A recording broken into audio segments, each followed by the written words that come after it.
ابھی تک ہمارا چینل سبسکرائب نہیں کیا تو ابھی سبسکرائب کریں اور بیل آئیکن کو کلک کر کے ہماری لیٹسٹ ویڈیوز کے بارے میں اپڈیٹ جانیں۔ سبسکرائب کیجئے۔ روحانی جنگ بائبل کے مطابق۔ تعارف۔ آج ہم ایک اہم موضوع پر بات کریں گے جسے روحانی جنگ کہا جاتا ہے۔ بائبل میں ہمیں سکھایا گیا ہے کہ ہماری جنگ گوشت اور خون سے نہیں بلکہ روحانی قوتوں کے ساتھ ہے۔ افسیوں 6:12۔ حصہ 1۔ روحانی جنگ کیا ہے؟ روحانی جنگ وہ جنگ ہے جو ہمیں اپنے ایمان، پاکیزگی اور خدا کی مرضی پر قائم رہنے کے لیے لڑنی پڑتی ہے۔ شیطان، دنیا اور نفس ہمارے خلاف ہے اور ہمیں خدا سے دور کرنے کی کوشش کرتے ہیں۔ حصہ 2۔ روحانی دشمن کون ہیں؟ بائبل میں 3 بڑے دشمنوں کا ذکر کیا گیا ہے۔ 1، 2۔ دنیا، جو ہمیں فانی چیزوں کی طرف کھینچتی ہے۔ 1 2:15-17۔ 3۔ ہمارا نفس، جو گناہ کی طرف مائل ہوتا ہے۔ رومیو 7:23۔ حصہ 3۔ ہماری حکمت عملی۔ بائبل ہمیں روحانی جنگ کے لیے مسلح ہونے کا حکم دیتی ہے۔ 1۔ سچائی کا کمر بند، جھوٹ کے خلاف سچائی میں قائم رہیں۔ افسیوں 6:14۔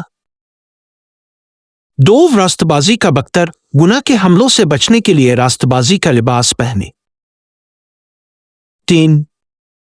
ایمان کی ڈھال، شیطان کے جلتے تیروں سے بچنے کے لیے ایمان کی ڈھال اٹھائیں۔ افسیوں 6:16۔ 4۔ نجات کا خود، ہمیں ہمیشہ اپنی نجات کی یقین دہانی میں رہنا ہے۔ افسیوں 6:17۔ حصہ 4۔ دعا کی قوت۔ دعا روحانی جنگ کا سب سے اہم ہتھیار ہے۔ بائبل میں لکھا ہے کہ دعا ہر حال میں جاری رکھنی ہے اور ہر وقت دعا مانگنی ہے۔ افسیوں 6:18۔ حصہ 5۔ یسوع مسیح کی فتح۔ یسوع نے صلیب پر شیطان اور اس کے تمام ہتھیاروں پر فتح پائی۔ بائبل کہتی ہے کہ وہ سب کچھ مسیح کے وسیلہ سے ممکن ہوا۔ کلسیوں 2:15۔ اس لیے ہمیں اپنی جنگ بھی یسوع کی قدرت میں لڑنی ہے، اپنی قوت پر نہیں۔ حصہ 6۔ فتح کا راستہ۔ فتح حاصل کرنے کا راستہ یہ ہے کہ ہم خدا کے قریب رہیں، اس کے کلام میں مضبوطی سے قائم رہیں اور اس کی ہدایت پر عمل کریں۔ بائبل ہمیں سکھاتی ہے کہ خدا کے قریب ہو جاؤ اور وہ تمہارے قریب ہوگا۔ بائبل میں روحانی جنگ کے لیے ایک اور ہتھیار کا ذکر کیا گیا ہے اور وہ ہے خدا کے کلام کی تلوار۔ افسیوں 6:17۔ خدا کا کلام نہ صرف ہمیں سچائی سکھاتا ہے بلکہ شیطان کے جھوٹ اور حملوں کا مقابلہ کرنے میں ہماری مدد کرتا ہے۔ یسوع نے بھی جب شیطان نے اسے آزمایا تو خدا کے کلام کے ذریعے ہی جواب دیا۔ متی 4:1-11۔ حصہ 8۔ عاجزی اور انکساری۔ روحانی جنگ میں فتح کے لیے ایک اور اہم اصول عاجزی ہے۔ یعقوب 4:6 میں لکھا ہے، خدا مغروروں کا مقابلہ کرتا ہے لیکن عاجزوں کو فضل عطا کرتا ہے۔ اگر ہم اپنی زندگی میں خدا پر مکمل بھروسہ کریں اور عاجزی اختیار کریں تو وہ ہمیں شیطان کے ہر حملے سے بچا سکتا ہے۔ حصہ 9۔ پاک روح کی رہنمائی۔ روحانی جنگ میں ہمیں پاک روح کی ضرورت ہے جو ہماری رہنمائی اور حفاظت کرے۔ رومیو 8:26۔ پاک روح ہمارے کمزور لمحوں میں ہماری مدد کرتا ہے اور جب ہم دعا میں صحیح الفاظ نہیں جانتے وہ ہماری شفاعت کرتا ہے۔ حصہ 10۔ محبت کا اصول۔ بائبل ہمیں یہ بھی سکھاتی ہے کہ محبت سب سے بڑا ہتھیار ہے۔ 1 کرنتھیوں 13۔ محبت نہ صرف ہمیں روحانی جنگ میں قائم رکھتی ہے بلکہ یہ ہمیں دوسرے لوگوں کو معاف کرنے اور شیطان کے فریبوہے سے بچنے میں مدد دیتی ہے۔ حصہ 11۔ ثابت قدمی اور صبر۔ روحانی جنگ میں ثابت قدمی بھی ضروری ہے۔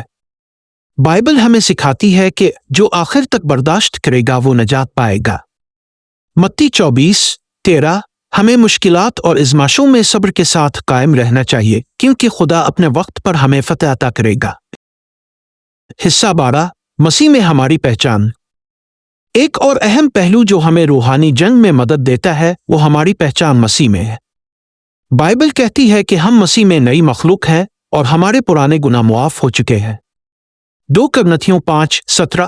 جب ہم یہ سمجھتے ہیں کہ ہم کون ہیں اور خدا کی محبت اور قدرت ہماری زندگیوں میں کیسے کام کرتی ہے تو ہم ہر قسم کی روحانی مخالفت کا سامنا کر سکتے ہیں۔